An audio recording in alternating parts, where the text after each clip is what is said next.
Assalamualaikum warahmatullahi wabarakatuh. Selamat pagi, siang, sore, atau malam kepada Bapak dosen dan juga teman-teman sekalian. Perkenalkan, nama saya Aldi Surya Purnama, kelompok 4 sebagai pemateri pertama. Dan pembelajaran tematik kali ini, temanya adalah program tahunan atau prota. Sebelumnya saya akan memperkenalkan anggota kelompok lainnya, yaitu ada Andri Rezeki, Muhammad Fajar Sidik, dan Iswandana. Mohon maaf kepada Bapak dosen dan juga teman-teman, kami kesulitan dalam berkomunikasi dengan Iswandana karena satu dan lain hal. Jadi kali ini tidak dapat melakukan presentasi dengan sebagaimana mestinya. Dilanjut materi yang pertama, apa itu program tahunan? Jadi program tahunan merupakan program umum setiap mata pelajaran untuk setiap kelas yang dikembangkan oleh guru mata pelajaran yang bersangkutan. Program ini perlu dipersiapkan dan dikembangkan oleh guru sebelum tahun ajaran karena merupakan bagian dari pedoman pengembangan program-program berikutnya seperti program semester, program mingguan, dan program harian atau program pembelajaran setiap pokok bahasan yang dalam KBK modul. Program tahunan adalah rencana penetapan alokasi waktu 1 tahun ajaran untuk mencapai tujuan standar kompetensi dan kompetensi dasar yang telah ditetapkan. Tujuan penyusunan program tahunan adalah untuk menata materi secara logis, sistematis, dan hierarkis. Assalamualaikum warahmatullahi wabarakatuh. Saya di sini akan menjelaskan tentang sumber yang digunakan sebagai program tahunan. Sumber yang digunakan sebagai program tahunan menurut Mulyasa diantaranya adalah yang pertama ada daftar kompetensi standar sebagai konsensus nasional. Yang kedua ada skop dan sekuensi. Apa itu skop dan sekuensi? Skop adalah ruang lingkup dan batasan-batasan keluasan setiap pokok dan subpokok bahasan.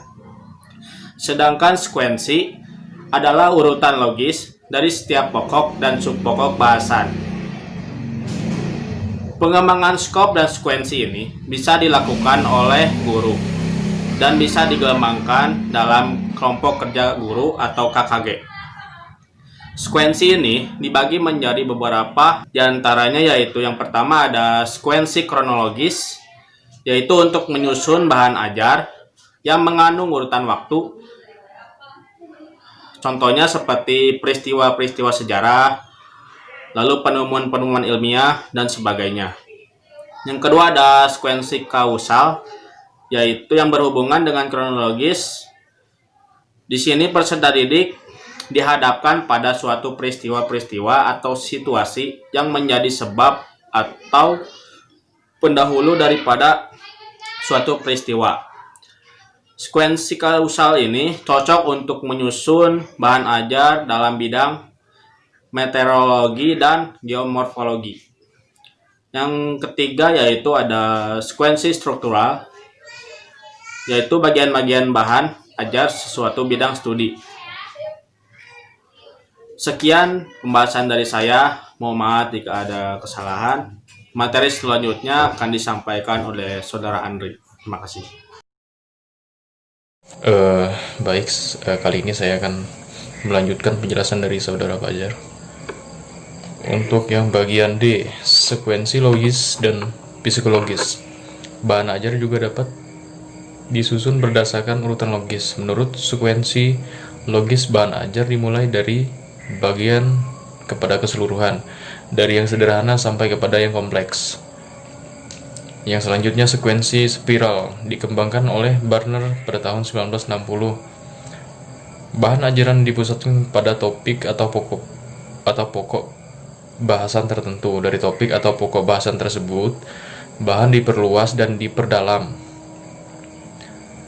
Yang selanjutnya rangkaian ke belakang atau backward chaining dikembangkan oleh Thomas Gilbert pada tahun 1962.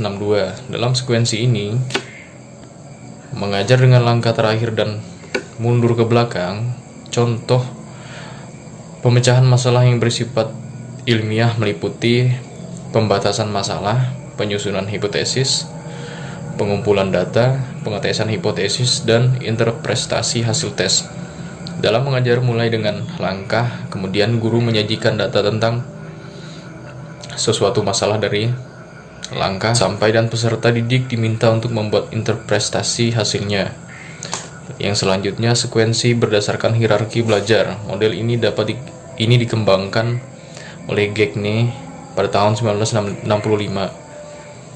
dengan prosedur tujuan khusus utama dianalisis dan dicari suatu hierarki menurut bahan ajaran. Untuk mencapai tujuan-tujuan tersebut, hierarki tersebut menggambarkan urutan perilaku apa yang mula-mula harus dikuasai peserta didik berturut-turut sampai pokok-pokok bahasan tertentu. Hierarki dapat mengikuti hierarki tipe-tipe belajar dari tipe-tipe belajar dari Gagne. Saya kira cukup sekian penjelasan dari saya. Saya ucapkan terima kasih. Sekian materi yang telah dipaparkan oleh kelompok 4. Terima kasih kepada Bapak dosen dan juga teman-teman yang telah menyimak dengan baik. Apabila ada kekurangan, mohon maaf. Semoga materinya bermanfaat. Wabillahi taufiq wal hidayah. Wassalamualaikum warahmatullahi wabarakatuh.